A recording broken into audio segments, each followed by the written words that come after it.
welcome back. You're watching Overdrive and it's time now for us to take your queries on Autoselector. Sirish joins us as always. Hi Sirish, our first question comes in to us from Twitter.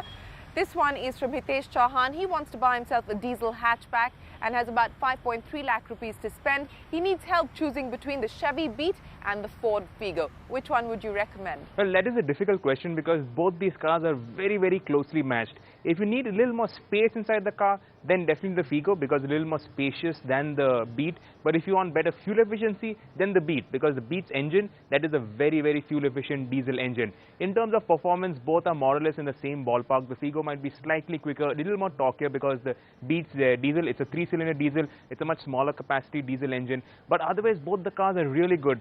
Push comes to shove, I'd probably take the Figo over the Beat, but it is very close. So if you want fuel efficiency, Beat. If you want a little more space, a little better ride comfort, then the Figo.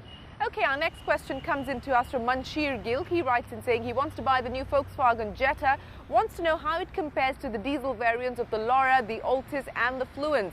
The Jetta commands a premium of 1 lakh over the others. Is it worth that kind of money? And will it have good resale value if he plans to sell it in about 5 to 6 years? He has been told the Jetta is based on the Audi A4 platform, but he wants to know if it drives like one. His priorities are driving pleasure, fuel economy and good resale value. Sirish? Yes, the Jetta is more expensive compared to its competitors, more than 1 lakh in fact. But it is worth it. The interiors, they're more premium, the exterior styling is very nice, the whole ride quality, the refinement, the handling, everything is a step above its competitors. It definitely is worth the premium. Of course, it doesn't ride or handle as well as the Audi A4 because the A4 is a more premium product. Even though they share the same platform, the components that go into the A4 are much more expensive than the Jetta. But in its class, the Jetta, it handles really well. The Laura, it might be slightly sportier, but overall, as a blend of ride and handling, the Jetta still has the edge. It has also got more space inside, so it's more roomy. If you want to be chauffeur driven, and then that is very nice. It's also got that nice DSG gearbox made into the 2-liter diesel engine, very fuel efficient, good on performance. If you enjoy driving, the Jetta is a very nice car. Okay, our next question comes in to us from Kapil. Kapil writes in saying he wants to buy a fast sports car and needs help picking between the Porsche 911, the Audi RS5 and the BMW 650i. You're a lucky guy, Kapil. He's driven the 911 and he's been blown away by it but thinks it's a bit impractical. So which of the other two would you recommend? Also, should he spend up to 7.5 lakhs extra for the optional ceramic brakes? Do they really make much of a difference, Sirish? But I don't think you've driven the latest generation 911. I just drove it 2 weeks back in Abu Dhabi at the Yas Marina circuit and it is phenomenal.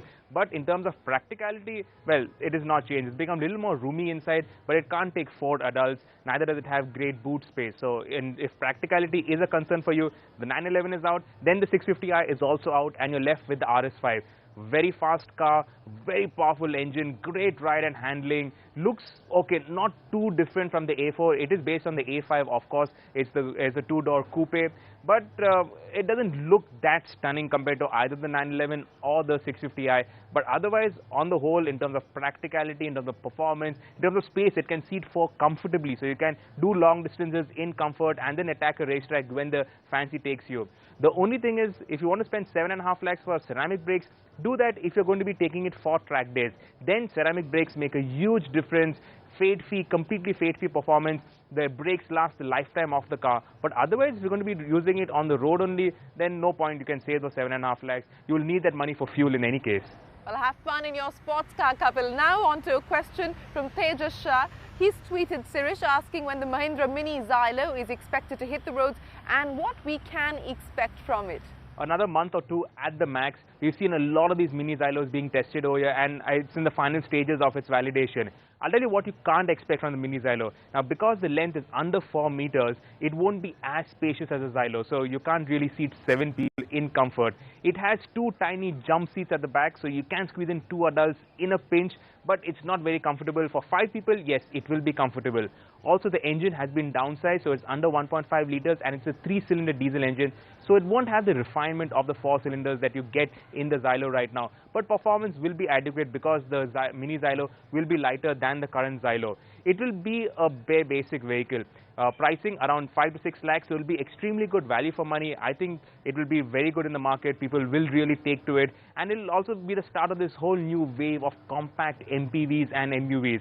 But in terms of comfort and space, stick with the Xylo. But if you want something that is really good on value for money front, then the Mini Xylo will be a good buy.